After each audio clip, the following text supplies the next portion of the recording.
to the graphic nature of this program, listener discretion is advised. Yo, Sonny, we can do this the easy way or the hard way. The easy way. Now, back to our regular scheduled program.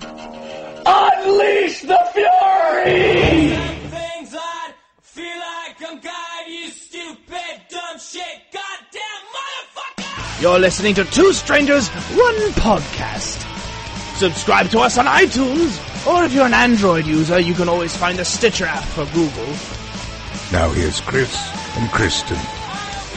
Hello and welcome to Two Strangers, One Podcast. I'm Chris. This is Andy. And I'm talking to Andy.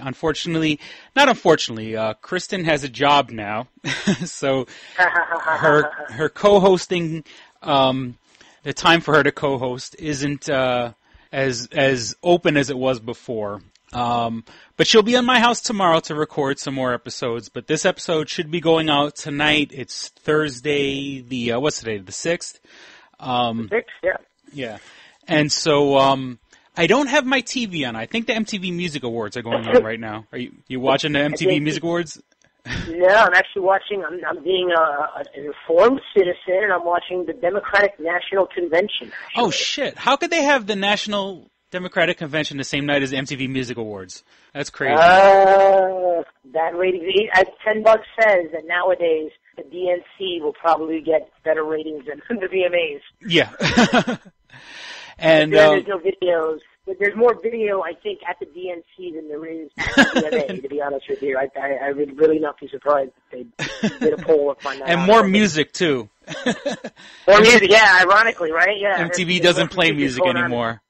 All right, so just to give an introduction to the listeners, I'm talking to Andrei Petrovich, or I call you Andy. I don't know.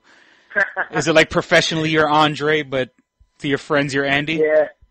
All right. Yeah, that's basically how it works.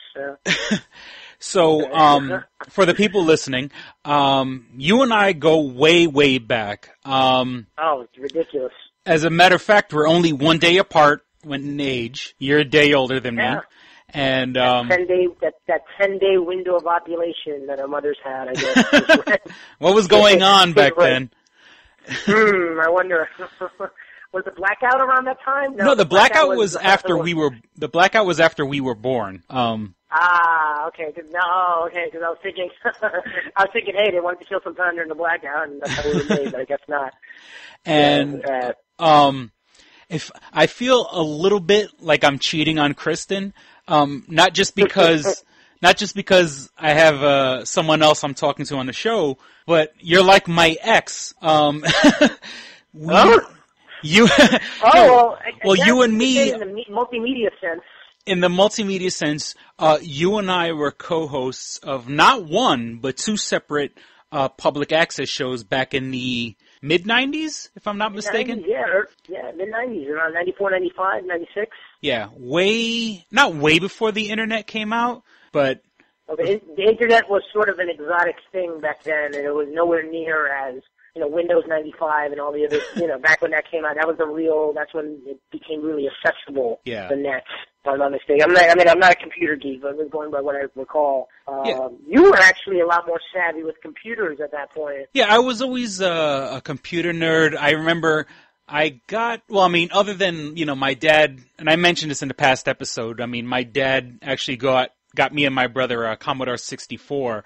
But my first personal computer, I cashed in $500 worth of savings bonds that my godfather gave me, and I got my first computer from a kid I think I went to summer school with. He was selling his computer, and I just, I felt like I was old enough. I'm like, these savings bonds are mine. They have my name on it, and of course I stole them from my mom's little hiding place that she didn't know I was. She didn't know until I left the receipts in the bank, and they looked up my account, and because I had to open up an account in the bank, and I left the receipts, and they called the house to tell my mom that I had, they called to tell me about the receipts. My mom took the message, and I got in trouble, but didn't really get in trouble because it was my money anyway. Well, it's your money. It's not like you spent it on drugs or anything like that. Yeah, and look I'm doing a podcast today, so it was an investment in my future. And there you go. You see what I mean?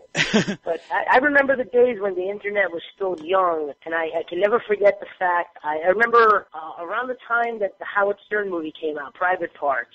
Uh-huh. I remember, like 6 months prior to it coming out, I remember we downloaded the trailer at your house.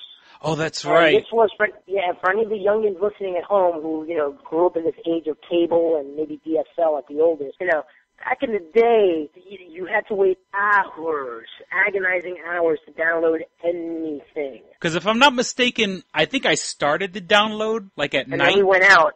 And then we went out, came back, and it was like this postage stamp size video of the Howard Stern. Yeah, I remember that. And like you and I, we've had some adventures because that night at the we went to go see the Howard Stern. We went to the premiere, and I think your sister got us tickets, or I think it was your sister. We got tickets. Oh, we got tickets. We got tickets. We waited online. I remember. And remember, we met. I'm pretty sure we met Marilyn Manson, right? Did we meet Marilyn Manson? We met Be Real when he was still dating Carmen Electra. Be Real, the lead singer of Cypress Hill or rapper or whatever, and he was dating Carmen Electra at the time. And to show you how we have to identify who Be Real is. Yeah, and I'm so corny. I was more happy to see Be Real than Carmen Electra. I didn't know who she was at the time. I loved Carmen Electra. I was super happy to see her. I mean, she was hot. Yeah, and she was wearing a winter coat. I remember it was like really cold that day. Remember? Yeah, it was really cold, and we got the tickets that morning, I think, or the morning before. Something happened. I think we got online. It was at an HMV. Now, for those listening in New York, 34th Street, where the Victoria's Secret is, used to be an HMV. Back when people used to buy CDs and records and shit like that. HMV, yeah. And I remember. I remember that. Well, all right. I remember. I believe my ex-wife used to work at HMV, and she told me. Do you know what the HMV stands for? No, I never knew that. What is that? What does it mean? Now, I'm going by what she told me. HMV stands for His Master's Voice. Huh? Because remember the old RCA, the RCA old logo of a dog listening to a phonograph? Right, okay. And it was, in the commercial, it was like, oh, our recordings are so clear that the dog recognizes his master's voice. Oh, so what do you know? So, that's interesting. So HMV was like under the umbrella of RCA. Oh wow, that's interesting. I always thought they were a British company because they were in England first. I thought, if I'm not mistaken. Well, I mean, I'm just going by what she told me. She's probably right. I don't know. That it's too iconic, good a story not to be true. Yeah, the iconic dog staring at the phonograph, the old school phonograph. And actually, that night of Howard Stern's premiere, I think we briefly met Billy Corgan. Or is my brain not working? No, you know who it is. We met Perry Farrell. Perry Farrell. I remember talked to him for like 2 seconds before he got into his limo or something like that. Oh, okay. He was all like, "Hi." He was very really weird and polite. Yeah, he's always been very loopy. I remember we met not that night. We met the lead singer of the Black Crowes. And did we meet him that night? I think so. No, didn't we? Yeah. I think it was a different night. We were in a bar, and you said, "Hey, it's the lead singer from the Black Crowes." We're talking Arlene's Grocery. Oh, okay, yeah, in Arlene's Grocery, which is for people who don't live in New York. For all those listening to this, we're at that age when we start forgetting. We've seen enough stuff that we now forget stuff. So that we gotta jog each other's memories here. But that was Arlene's Grocery. Arlene's Grocery opened. And it's kind of a novelty for people, in the cities we have our corner stores, the bodegas, and Arlene's Grocery looks like a bodega outside, because it used to be a bodega, and then they made it, and then they made it into like a dive bar, or a, place where a lot of local bands play. Yeah, well now they spruced up the joint. They bought the bar next door, and they tore down a wall. Oh, okay. Two of them. This is a while back, yeah. But, it's been a while since I've been there. Yeah, my band played there in July, and it's a good spot. It's like now it's like the premier hipster spot. Oh yeah, that's whatever like that. The epicenter of the Lower East Side gentrification. It's so funny. I remember when we were kids, Ludlow Street, when my dad would drive through there to get home, he'd make us wind up the windows and lock the doors. Yeah. Because Ludlow and Stanton were like really, really creepy. Ludlow Street, Rivington Street, Delancey Street, you know, back when I worked in the check cashing place, you know, it was the perfect storm of lowlives. You had the methadone clinic, you had the OTB, the off-track betting.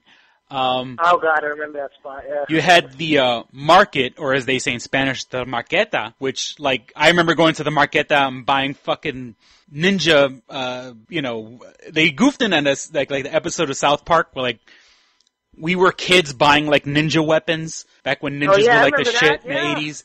You know, the market, they didn't care that they were selling like to 12-year-olds. You know. The Essex Street Market is really, it's now hopping now. They like spruced it up inside. I walked through there, in fact, the other day, and I was pretty shocked to see all that. I was like, wow. Yeah, really but it's like, it up. used to be such a low-life area. Now it's like... Now you can't afford to like take a shit there. It's like really ridiculous, though. But yeah, that was the Lower East Side back in the day, and very few people like remember that now. And again, we're at that age now where we remember it. But I have coworkers who are like 20 years old, 19 even, 20, 21. I have students who are 18, and they're like, huh? You know, they look at me when oh yeah, the Lower East Side. I hang out there all the time. I was like, oh Jesus, that's home. And because like you and me, like we've had a lot of like run-ins with celebrities. Do you remember we went to Forbidden Planet and we ran into Tim Robbins? Oh, that was funny. And he had like his jacket all like hiked up like over his face almost. Yeah, he had like a blue beanie hat on and sunglasses. Mind you, this was at 9 o'clock at night in the winter. And he had sunglasses on. Now I remember you used to. You're a big hockey fan and hockey. Yep. You're a big hockey fan, and big. Hopefully there's a season this year. They're threatening another lockout, supposedly. Oh boy! But, and it was it Tompkins Square Park where you always used to go play street hockey? Yeah, Tompkins Square Park. It was technically a baseball field, but the baseball field was paved because they used to play basketball on there. And we used to be able to skate on it, and we used to play hockey there all the time. Because didn't you play Tim Robbins there one day? I played a game with Tim Robbins there. This was this had to be 95, 96. Played a game with him. Nice guy, very big guy. He is as tall as he looks. And it's funny. I was playing goalie, and don't ask me my conventional wisdom. I'm playing goaltender without a mask on or anything. That's hardcore. That's street. Yeah, that's street, man. That's fucking masks are for pussies. Yeah, exactly. So he fires a wrist shot, and boom, hits me right in the face. Oh, that's right. Yeah, you got hit in the face by Tim Robbins. Yeah, exactly. I got hit in the face. And the first thing, I never saw, it's, you hear this all the time in the tabloids. Celebrity gets sued for this. Celebrities get sued for taking a shit. Celebrity gets sued for, Lindsay Lohan gets sued for grazing her car against someone, whatever. All that stuff is real. Celebrities actually pay very high insurance premiums, from what I understand, because they are constantly being sued, or they have like high attorney retainer fees because they're always being sued. So when I got hit in the face, I never saw a guy drop his gloves and his stick so fast. It stayed over to me, like if he was some sort of EMT, like, oh my god, are you okay? Like he's checking my teeth, like opening my mouth and stuff with his bare hands and shit, looking in my face. He'll say, you okay? You okay? I'm like, yeah, dude, my teeth are fine. It's all right, man, thanks. He's like, no, are you okay? How's your head feel? I'm like, my head's fine, dude. I'm okay. So that was a pretty funny, like, celebrity moment. I told him, I tell you what, I won't sue if you watch my public access program. Oh, that's right. At the time he was married to Susan Sarandon, and they had kids together, and I think, did they? Yeah, they did. And yeah, I told him to watch our TV show. I said, you watch our show, I won't sue you. And he laughed, and that was my Tim Robbins moment. So there you go. That's right, because I never got to, you and I had 2 public access shows. Now, back in the early 90s, there was this kid, Jake Fogelnest, and I follow him on Twitter. He's on Twitter now. Yeah, he has I believe, a Sirius XM show. He's always on those, like, VH1, I love the 90s, I love the 80s. Right. I've seen those, yeah.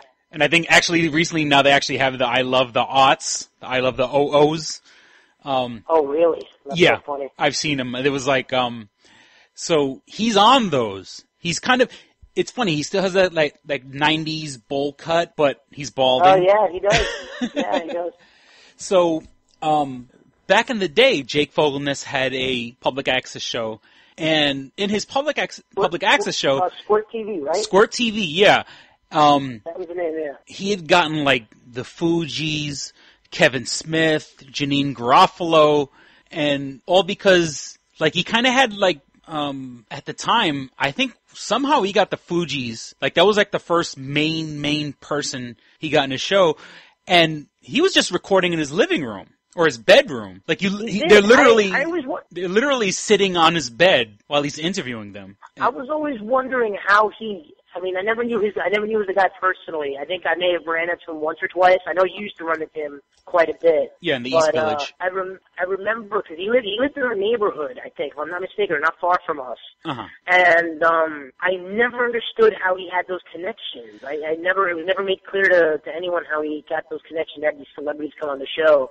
But I remember those times. He was kind of the, again, for those listening who aren't, old enough to remember public access, it was kind of like Wayne's World, if you think about it. Oh, yeah. That's right. Jesus Christ. How could I forget about Wayne's World?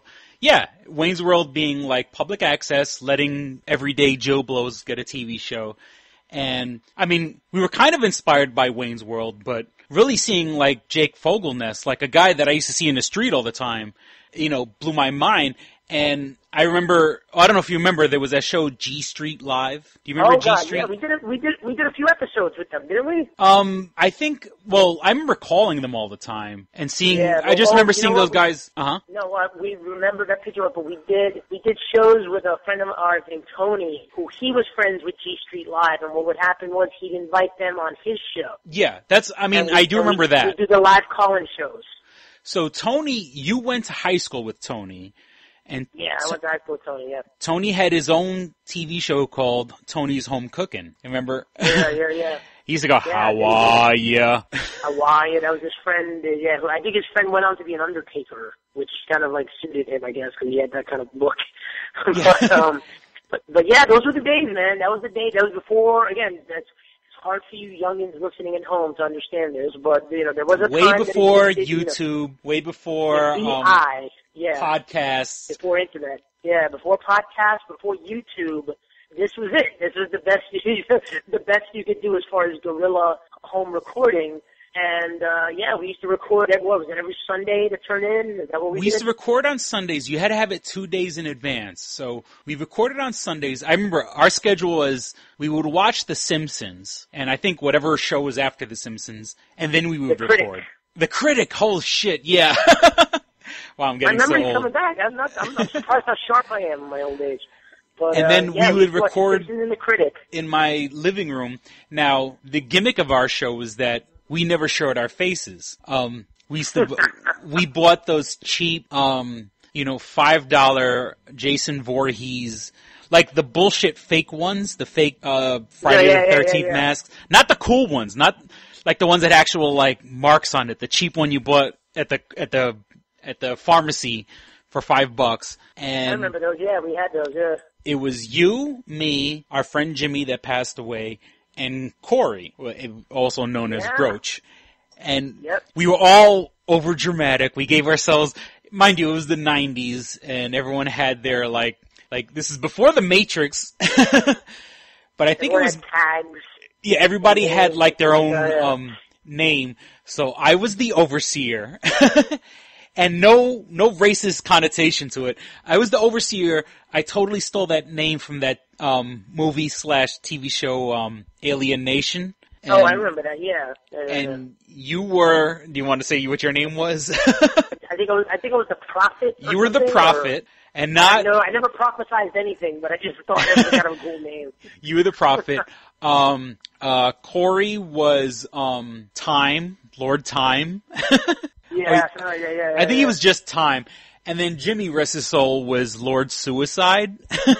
Towards suicide, yeah. And then we had The Guardian. Sometimes we'd have guests like our friends on. Uh-huh. And we had, oh my God, what was his name? He was The Guardian. Was it Raphael? I think it might have been Raphael, yeah, he was The Guardian or something. Yeah, we had we tried to have rotating guests. And then after that show folded, not because of any sort of intervention by MNN or anything like that. MNN, for everyone, was the Manhattan Neighborhood Network. It's still there. I'm still there. I work at an establishment across the street from MNN, excuse me, and they're still going strong from what I see. Yeah, you know what sounds funny? I still get mail from them. I do too. It's kind of funny, yeah. Yeah. Wow, okay. And it's so weird because now they have their own website, and it's so weird to go and because I remember because we used to record on Sundays, and I had to submit the video 2 days in advance. So I used to go to VHS, mind you, VHS. Yeah, VHS, and I had that big fucking VHS camcorder, which my brother, and this is way past any statute of limitations, that was a $1,200 camcorder that my brother bought off a crackhead for $200. Because me and my brother at the time used to work at a check cashing place. So he bought it for $200. I mean, it still had the bill of sale, it literally fell off a truck. And you sure the statute of limitations passed? I mean, well, that was 92, 93. Right. Okay. I guess nobody cares about it by now. But yeah, whoever out there is listening, that's your camera. We're sorry. Yeah, we're sorry. Well, I mean, like I said, it still had I think it was on its way to a department store, or a Nobody Beats the Wiz, or it fell off the proverbial truck, or Crazy Eddie, to show you how long ago it was. Right. And so, and then by the time we started our show, my brother, as long as I took care of it, my brother didn't care. So we used to set it up, and we weren't leaving the house, so we set it up in the living room, and we were all dramatic. We used to wear our hockey masks. And I remember I had a candle that was the shape of a pyramid. And way, way, way before 9/11, we used to hang the flag upside down because that was the military symbol for distress, which I wouldn't dare do today. I would never do that today, but I mean, that got us into a lot of trouble, though. Yeah, we were my God, they got us into... Yeah, people always seem to remember that we used to hang the flag upside down. And it was... we were kids. We were stupid. We thought we knew how to solve all the ills of the world. No, but you know what? It's fun. I mean, you look back upon that. I mean, again, this was, to reiterate, this is before YouTube. So, I thought it was cool that, us just trying to be creative, So some of the people who did that sort of thing, like filming in the house or whatever, they went on to become Kevin Smith, you know what I mean? Yeah. You know what I mean? So it was kind of a cool little outlet, kept us off the streets. Again, I can't stress enough to people that the Lower East Side was very different 20, 25 years ago. Oh, yeah. And, I mean, you see drug dealing openly in the street back then. Yeah, I think it's one thing, everyone wanted to live down there because we were surrounded by creative people. Hanging out in the East Village way before I even had a car. You and I would just walk. We would just walk towards the East Village, walk into Manhattan, deep into Manhattan, decide when we were getting tired, and then decide to walk all the way back home. And there was all this huge creative energy. I used to just going to the Village just because there was energy there. I mean, I don't sound all trippy or hippie or... No, it's very true, man. I felt the same way. I used to go just to be around that element. Uh-huh. And I mean now I'm older now, we're older, and it's kind of hard to kind of get that element back, especially, when you got bills to pay and you got to work. But I remember we would just do that, just walk through the Village, and it's so different nowadays. I was walking through there, I was walking down St. Mark's, and I mean, some stuff is still there, like Trash and Vaudeville, Search and Destroy, or, what's the other spot, St. Mark's Comic. Mm-hmm. Is still there. And I mean, yeah, it was a good time. We used to just walk and whatnot. And again, it was the energy that really took us in. Mm-hmm. But, it's so different now. And yeah, it was I definitely have an era. Feelings about it. Yeah. certainly is a friggin' different era. I mean, I don't know. I don't know how you feel. I know this is kind of a hot button tie. This is the part of the show where I start to get controversial. But trust me, after all the shit I said. Yeah, right, exactly. But I'm not so much against. Let me weigh this carefully. I'm not so much against gentrification as much as a lot of other native New Yorkers are. I know that sounds kind of weird, but and by no means am I saying do I support like skyrocketing rents and things like that. In fact, I'm not a real estate guy. I'm not an economist. I'm just putting a disclaimer out there. But I think high rents are actually what's hurting New York City because there are a lot of empty storefronts. Yeah. And there isn't enough investment to keep places open. They jack up the rent, but then, the business that's in there moves out, and now you have an empty storefront. And the empty storefront makes the community less attractive, which means, do home values go down? I don't know. I'm not a homeowner. I'm not a economist here. Maybe one of your listeners who's a little more informed can contact you, whatever, like tell us how this works. But I've always felt that, like, empty storefronts are bad for the health of the community. But be that as it may, having said all that. Yeah, it's just what kills me. I remember. Go on, I'm sorry. No, I'm saying I remember how it was back in the day.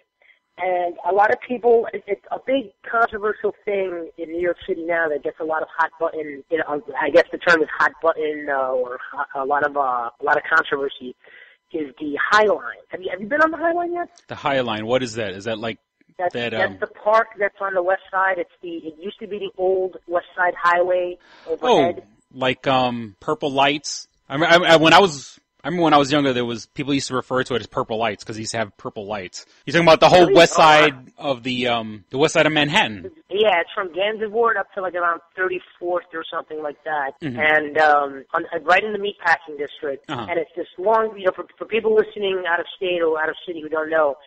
It's this big, huge park, and it was the old West Side Highway, and for many decades it was a rusting hulk. It was just a rusting, the highway was refurbished underneath. Now the cars, they run at street level, but before the cars used to run overhead. Oh, okay. I know what you're talking about. New York, yeah, when you see pictures of old New York, you see a lot of like above ground trains and above ground highways and things like that, and those are pictures of old New York. You don't see that anymore. This was one of the last remaining ones, and it had been inoperable, I think that's the term, for decades. And it was a rusting hulk, and it was a bit of an eyesore, and the city was going to destroy it.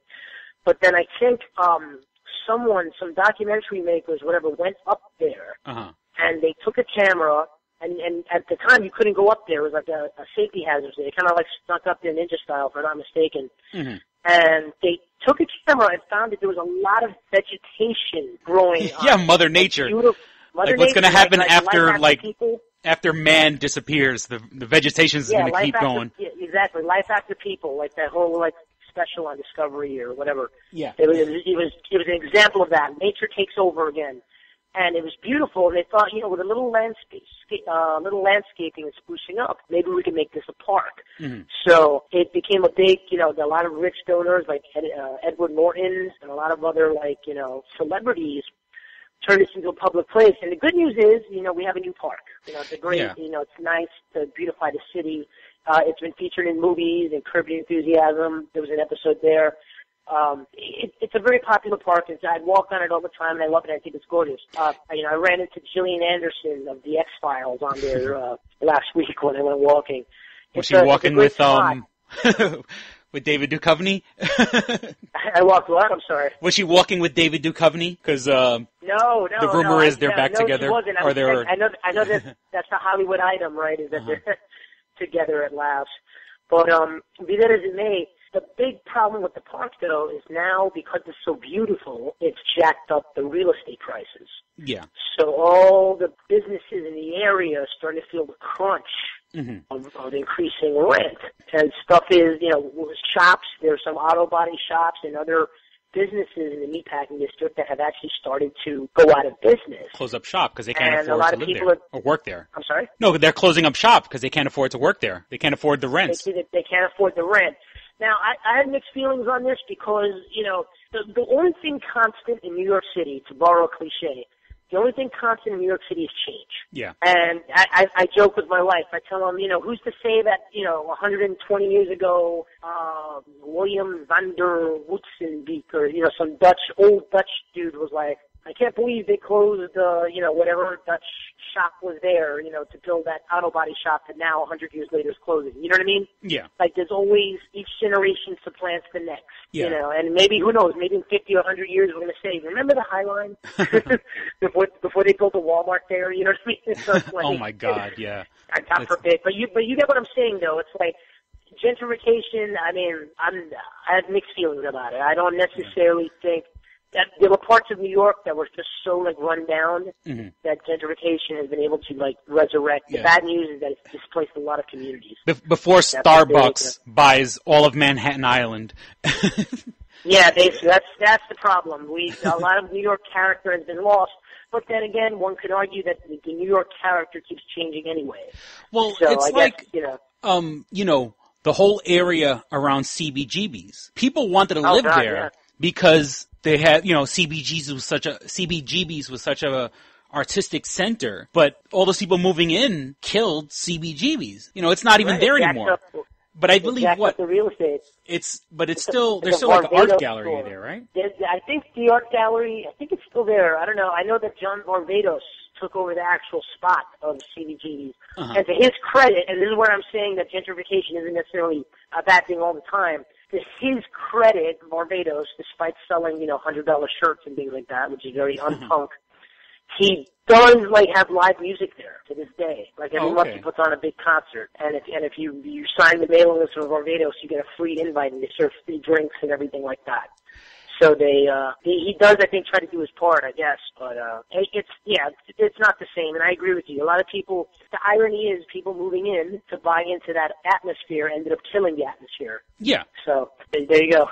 It's I don't know. And also, to go back, to bring up a couple other points you were saying, one, you and I, our parents who had us born in the Lower East Side were part of a big influx of Puerto Ricans in the 50s. Oh, yeah. After World War II, a huge influx of Puerto Rican soldiers who fought in the war, who were originally from Puerto Rico. Korea also. And Korea. And the Korean, my father served in Korea towards the end. He was a very young man, 18, 19, but he served in Korea, and the first thing he did was come to New York. Yeah, because Puerto Ricans from Puerto Rico met up with Puerto Ricans from New York, serving the United States, overseas, and then when they were done with their service, left Puerto Rico, and there was a huge influx. Like, where we were raised, it's nothing but Puerto Rican, Dominican, Colombian, and our, the immediate blocks where you and I were raised. So I'm pretty sure people were pissed off. Oh, why are those people moving in there? I'm pretty sure our families moving in were probably some part of influx that somebody was pissed off about. Yeah, exactly. Each generation kind of supplants the next one, and it's kind of how it is. I'm not, by no means, just to make it clear to the listeners, by no means am I necessarily supporting all that's happened. By no means am I supporting the displacement of communities. But I don't think you can really stop it. I think it just kind of happens. I think that's just sort of the nature of New York City. Again, it's always evolving, and that's what it is. I don't know how to reconcile that. I suppose it's something we struggle with because where I live in Brooklyn now, in a very in another trendy hippie spot in Brooklyn. Without being specific, we're near Park Slope, so you could just being in proximity of Park Slope just jacks up our rent. Yeah, and in the 80s, Park Slope was like the ghetto, like the dead center of the ghetto. Park Slope. Exactly. Back in the day, it used to be Bed-Stuy, do or die. Now it's now it's all getting like a Hubert Selby novel. I had an uncle who lived here in Brooklyn in Sunset Park, I think. Yeah. And I remember it was almost like it was kind of weird. It was like Saturday Night Fever mixed with like a Hubert Selby novel, Last Exit to Brooklyn or something. You know what I mean? The Warriors. The Warriors. Yeah, exactly. That's how it was. It's funny. The missus and I went to Coney Island on Labor Day weekend, this past Sunday, and yeah, it was. I kept telling her, I was like, man, when I was a kid, this was so different. This was so, like, warrior. It was really nutty. But, yeah, that's, the more things change, I guess. Yeah, and you know what it was? Like, you said the High Line. To be honest with you, I didn't even know that was the name of it. But I worked right by the High Line for 5 years. I used to work on 20th Street in the Women's Correctional Facility. And so I used to work on 20th Street in the West Side Highway. It was a women's prison. But the building itself has historic significance because back when the ports were actually there, the survivors of the Titanic, when they finally did make it to New York, that was one of the buildings. Right. The building used to be owned by the Navy. And from the outside, it's a beautiful building. It has it's all nautical. You see like captain's wheels and ships with sails, and it's all etched into the stone. It's a beautiful building. You would have no idea it's a prison. But all around the prison, literally up the block, the next storefront over, there was a parking garage, then an art gallery. Right across the street, art gallery. A block south of us, there was this big, I forgot the name of the person who designed it. But the building was actually, since it's right off the water, was designed to look like the wind and sails of a ship. So the whole building is like curved. It's like a couple of curves. And I've seen it in some movies, but I forgot the name of the designer. But, the building is just unusual looking, but it's very trendy. It's very now. It's very hip. And, here's this prison stuck, and the people from the art gallery used to get pissed off because the officers in the prison used to, like, park their cars right in front of the gallery, like they didn't give a fuck. And we didn't. And, but, there was community pressure to shut down the prison, because it's become such a art-centric area. They didn't want a prison there, and the High Line was literally down the block from us. To be honest, I had no idea what the name was, but it was old. At one point, it was the train tracks that used to help the trucks leave the ports and the piers and bring the meat and stuff into the meatpacking district. Yeah, exactly. But like you said, now it's a beautiful freaking park, 20 feet in the sky. It's creepy. It's not creepy, but it's like, it's one of those things that like, man being man taking over nature. Yeah, it really was. But, listen, again, we remember how tough it was and how rough it was and whatnot, and just to have that there, it's kind of, again, I have mixed feelings about what the legacy, the impact has been. Mm-hmm. But, I think it's a pretty cool piece of real estate.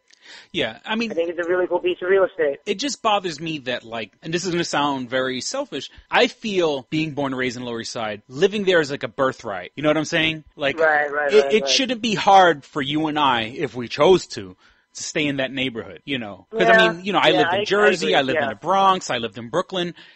I was nowhere near my mother, but when I lived there, my grandmother lived across the street. You know what I'm saying? I feel like I lost my birthright. I feel like in Native Americans, saying all these other people showed up and said, "This is our house now." Yeah, I kind of feel left out of the LES experience too. But at the same time, I'm a guy. I'm always looking forward. I'm always thinking, let me make new experiences. Yeah. That's always been my policy. Because it is. There are people who are born and raised in small towns. They live and die in a small town. I was born in a small town. I was born in a small town. Yeah, exactly. I'm a die in a small town. Yeah, exactly. But I've kind of accepted my policy is just make new experiences.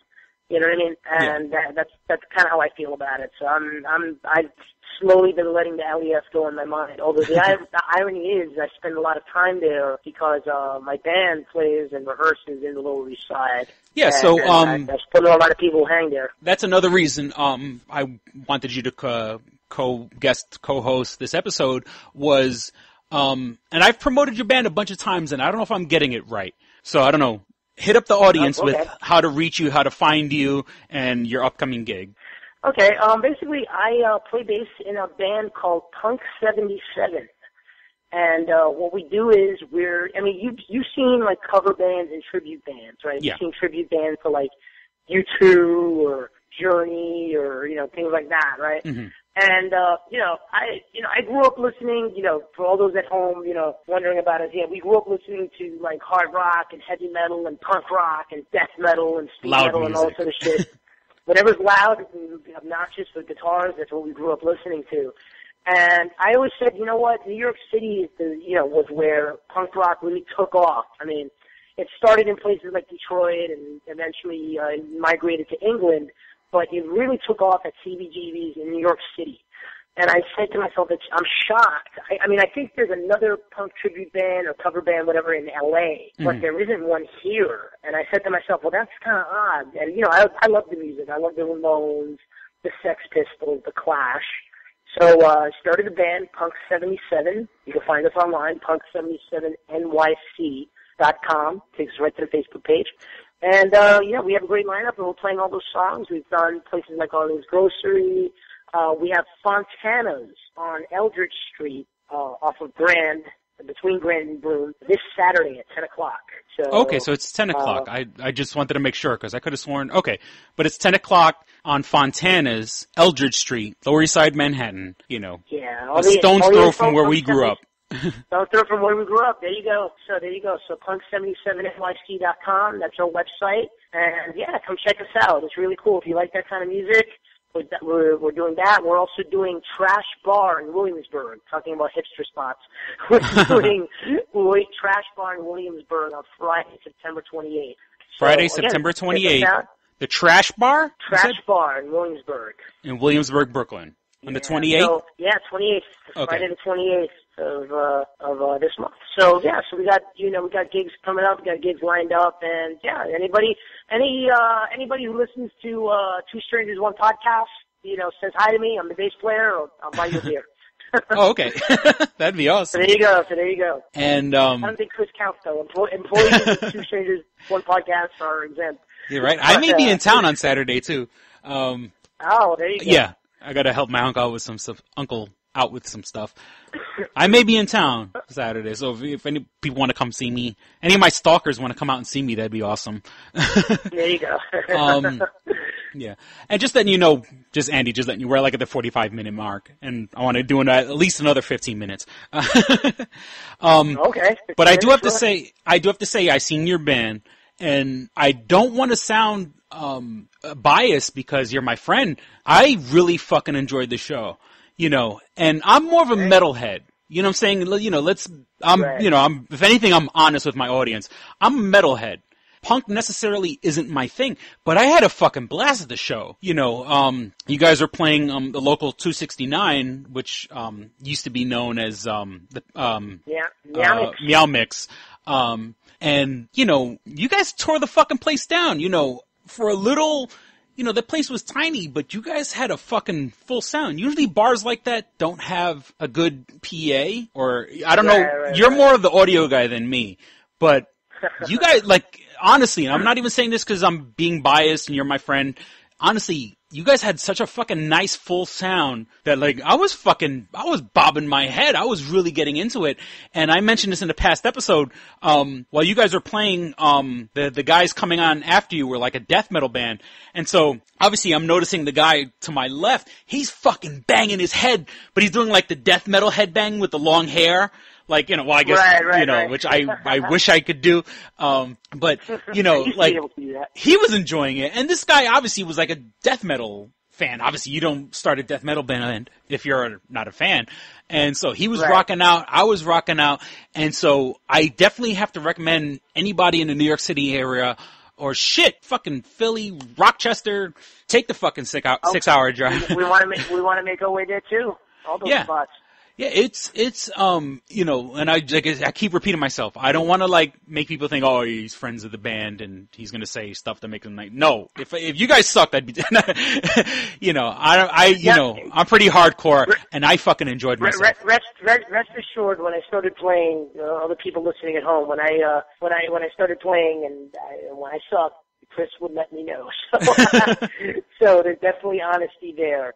By all means, but come check us out. It's fun, it's a fun time. We play a lot of, what's cool about our set is we play some of the hit stuff, from the Ramones and stuff you hear on the radio. We also play, some older, kind of chestnuts, if you will. Some of the classic stuff like from Black Flag or the Misfits or Iggy Pop. You know, okay. we'll do stuff like that, and again, we'll also play the radio hits too. So it's something for everybody. Yeah, and come if out, you're have really a fucking punk beer, rock, classic stuff. Check us out. get out your aggression. It was pretty awesome. Yeah, do your thing. Wow. So, And yeah. so, you know, amongst all our other projects, you and I kind of had like this like offshoot metal band called Gateway Drug. Yes. And we did 3 demos. We were just recording only. We were kind of like Ministry. All we did was just record. I don't think we never played out live yet. Yeah. But one day we will. We'll figure that out. Well, because you do everything, so we have to hire a drummer. We have to hire a guitarist. We gotta hire some people. I played everything, programmed the drums, whatever like that. And you sang. You sang. Yeah, I was the vocalist. I don't know if singing is the right word, but yeah. Well, you sounded like a cross, and I mean this with much love. You sounded like a cross between James Hetfield and Gene Simmons. Yeah, and that's high praise in my book. That's actually not bad. But I think you've played some of the music on the show, have you not? I think I might have shared on our Facebook page, facebook.com/2strangers1podcast. I think I might have shared our first single, if you want to call it that, In Your Head. And to be honest with you, I cannot find the other 2 songs on my hard drive. I resurrected my old laptop. I busted out my old hard drive, and I cannot find our other songs, or at least like not the real finished versions of our songs, because we had 2 other songs, Burden of Your Heart and It's Over. And happy songs. Happy songs. Right. In Your Head, Burden of My Heart, and It's Over. Music to slit your wrist to. But this is not emo, fruity stuff. This was like evil. This is metal. This was like full-on metal, yeah. I'm going to kill my ex-girlfriend. Naturally inspired by Dave Mustaine. That was the lead singer of Megadeth. Yeah, Dave Mustaine always had the best fuck my ex-girlfriend songs. Dave Mustaine without the whole teabaggery, the whole teabag thing that he has going on now. Yeah, I mean, once again, times changed. You know, who would expected, you know, so you made a comment about that the other day on my Facebook page. And do me a favor. I mean, we got like 8 minutes. We got like 10 minutes. What? Give me a crash course on teabaggers. You know, I mean, I hear it. I watched The Daily Show and Colbert Report, and I'll be honest with you, it's over my head. Give me the crash course. I'm about to get political now, so I don't want to offend half your audience. But no, just anybody who knows me knows I'm a solid liberal Democrat, and the sound you hear right now is about half your listeners turning off the podcast, and the other half are turning it up. So there you go. I think if they got this far, they have a pretty open mind. Yeah, I hope so. But I'm a pretty liberal Democrat, and I'm not. Let me put this politely again. I don't want to offend any listeners, but I'm not very fond of the Tea Party and what they stand for. The political movement, the Tea Party, what they stand for, what their core values are. I totally don't agree with them. They're sort of an offshoot of the Republican Party. They started off as an offshoot, a very sort of libertarian offshoot of the GOP, and then the GOP saw that they were getting a lot of success, as a grassroots movement, and then started to co-opt a lot of their ideas until eventually the Republican Party, then became the Tea Party. They kind of like melded into one, so to speak. I mean, again, I'm speaking very generally. I'm not a political scientist here. I have my opinions, and whatever. But that's what they are, and they call them teabaggers because when they first started out, they were referring to themselves as teabaggers. But anybody with an internet connection and access to UrbanDictionary.com knows teabagger has a very different meaning. So anyone who's played Halo, they started throwing around the term, hey, we're the teabag party, yada yada. And, someone told them, guys, I don't think that means what you think it means. And so, it's just a little put down of the opposing party. In relation to Dave Mustaine, I mean, anybody who's been a fan of Megadeth, as long as we have been of Megadeth, knows that Dave Mustaine has always expressed in his lyrics a very anarchist, libertarian kind of point of view. Yeah, I always loved just the fact that it's politically, it's thinking man's metal. That's what I always liked about the, like Rust in Peace and Countdown to Extinction.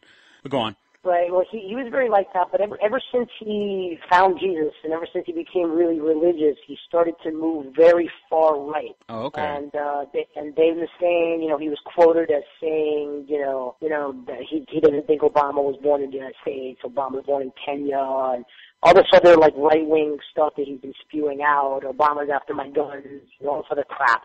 Whatever. Again, my opinion. But that's what he's been up to, and he's sort of alienating a lot of his fan base. So, yeah. This coming from the guy who wrote Peace Sells, but who's buying. Yeah, the guy who... with the picture of, like, United Nations dilapidated for sale. Yeah, United Abominations. I mean, he was very... I guess he's found his shtick, whatever. I mean, his personal opinion, he's entitled to it, whatever, that's fine. But it's a little disappointing that he sort of bought a party line, because one of the things I liked about Dave Mustaine was, even though he was political, he never quite accepted a straightforward party line.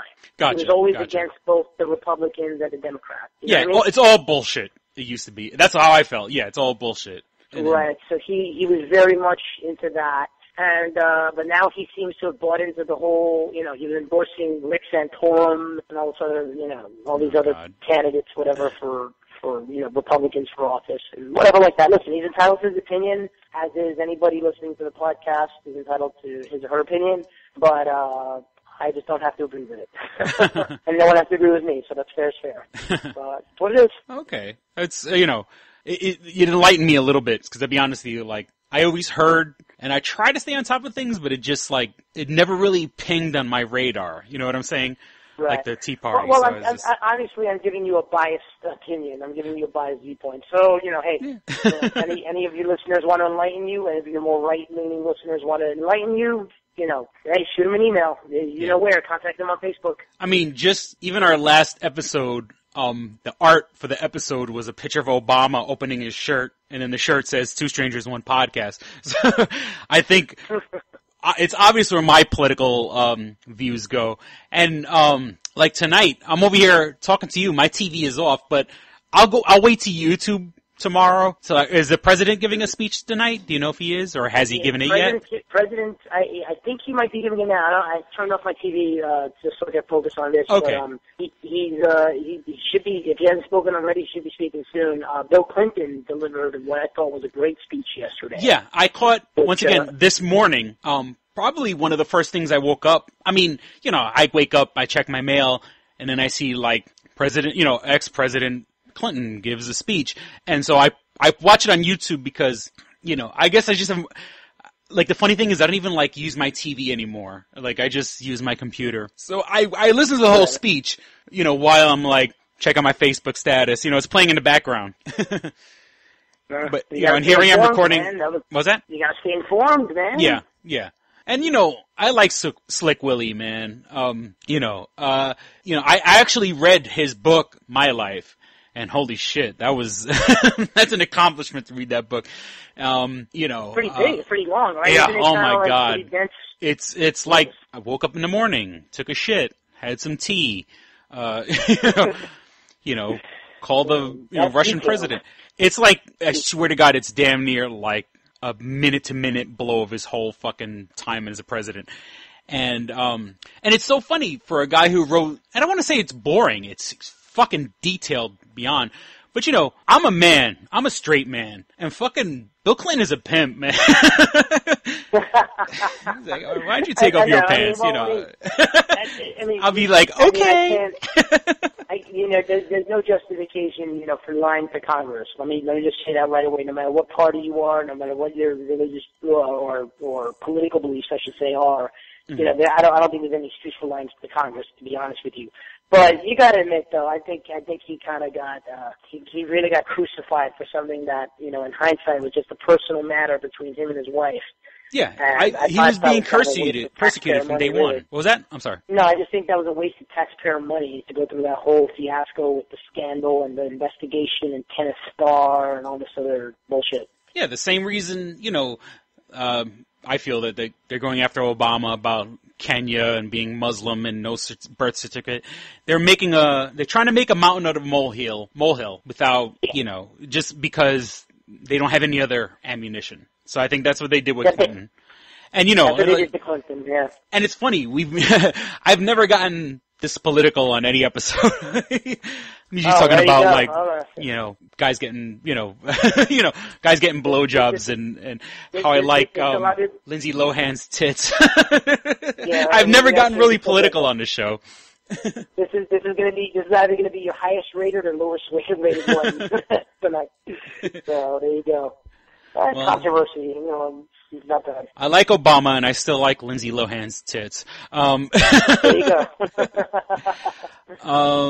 Wow, we're just about coming up on our mark.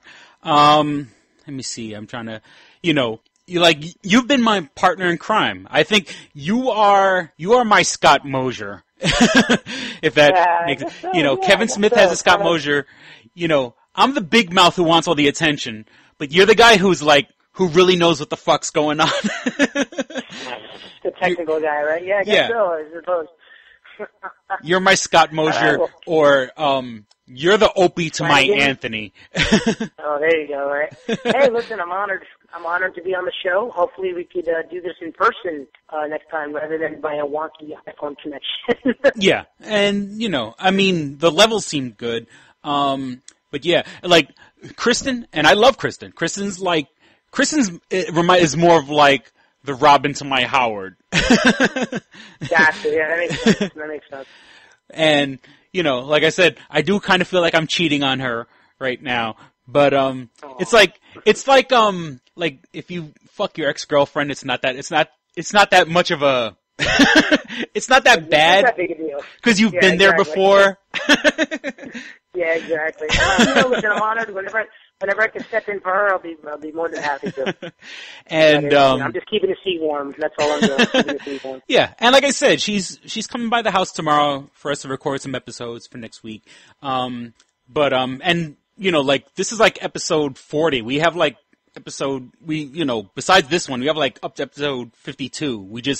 I like to keep it fresh and current, but we do have ones in the can because I know she's busy, and who knows? God knows what's going to happen when I get a job. Then we're probably never going to have time. See what happens. Yeah. So just stay with me to the end. I'd like to remind our audience to visit twostrangersonePodcast.com. There you'll find links. You can purchase my book, Double Jackpot, $15 for hardcover, $5 for PDF. Click the link to our eBay page. I got tons of movies, comedies, horror movies, science fiction movies. I got a bunch of stuff on sale. I put a lot of the stuff back up recently because I was out of town. Stuff is flying off the shelf. Come check it out. See if you can find something you like. Buy it, throw it away. I don't care. Just the money goes to support the show. Or you could buy my book. If you somehow you came across this episode, you can like us on Facebook, facebook.com/twostrangersonePodcast. Hover over the like button and click show in newsfeed because unfortunately when we make a post, only 10 to 20% of the audience actually sees it. Wow. You can sponsor posts now. Oh, okay. If you have over 450 likes, you could and it's cheap too. It's anywhere from $3 to $5. You could sponsor a post and 1,000 people see it, 2,000 people see it. It's really really handy. Oh, okay. Punk 77 uses that, and it's really been good. And well, right now right now, I think we're at 306 likes. So we got to get that number up a little bit more. All right, we'll jack it up. We'll help you out. We'll plug you on our page. And also, to get every episode of Two Strangers One Podcast, you can subscribe to us on iTunes. Just go to the podcast part of the iStore. Look up Two Strangers One Podcast for your iPhone, iPad, iPod. Even if you don't have a mobile device, you can subscribe to us on iTunes on any computer, PC or Mac. Get every episode.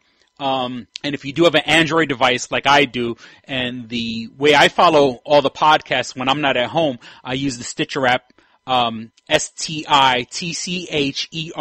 the Stitcher app for Google devices, the Kindle Fire. I know there's a lot of Google Android tablets going out now. So, that's the new thing. But if you have an Android phone, Droid, all the derivations, you could favorite us on the Stitcher app, and you could get every episode of Two Strangers, One Podcast. All right, Andy, throw your band another plug just to keep it fresh in the listeners' minds. All right, Punk77NYC.com, New York's premier punk rock tribute band, playing all the classic stuff, Sex Pistols, Clash, Ramones, you name it, we play it, even take requests. Come down, check us out this Saturday in New York City at Fontana's. And what I'm going to do is I'm going to see if I can, what was that other song? Cretin Hop? Is that the name of the song? Cretin Hop, yeah. I'm going to see if I can throw Cretin Hop on the end of this episode and then go into the plugs like I usually do. So what was that? That's cool? Sounds good, yeah. Okay.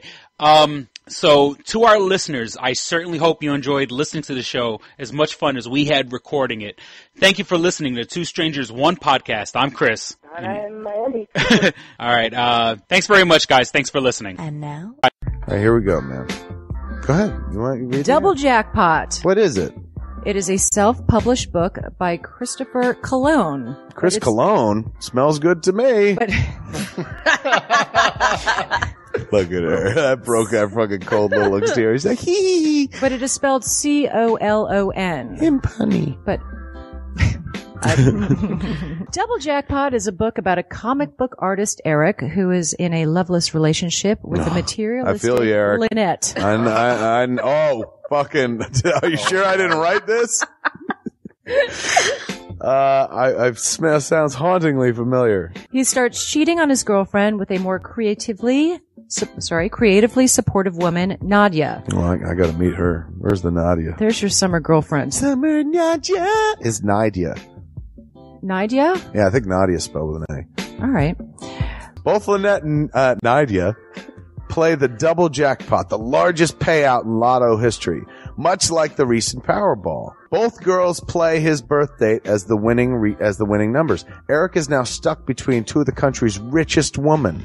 Who will he choose? It's not that simple. This is a clever fucking idea, man. Is. Look at her, fucking, she's impressed. I am.